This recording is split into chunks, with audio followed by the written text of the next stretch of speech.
Hi, I'm Paul Battaglia, and this is Section 9.1. Students come into Section 9.1 perhaps with some knowledge of conic sections, and maybe not, so it's going to depend on your class. Try and get a gauge for that right away. Maybe a good way to do that is to actually start by placing the equations, the general forms, of each conic section up on the board with their graph and try and mix and match, see if students can make the correct match.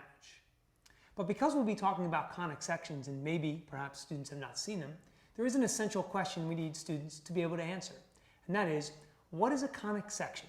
And how might I use calculus for these non-traditional curves?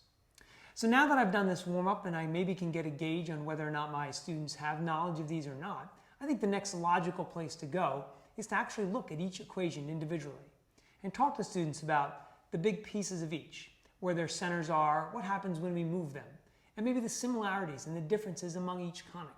What I really want them to pick up on are the equations themselves. Then we can move into the calculus, perhaps like arc length and area, things of that nature. Now, there are some common mistakes that I seem to see a lot though. First off, students for some reason tend to mix up the equation of an ellipse and a hyperbola.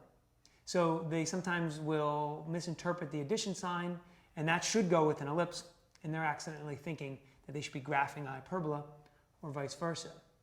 With an ellipse, what we see a lot is a mix-up in the major and the minor axis and a placement of the appropriate constants in the equation. So we have to look for that as well.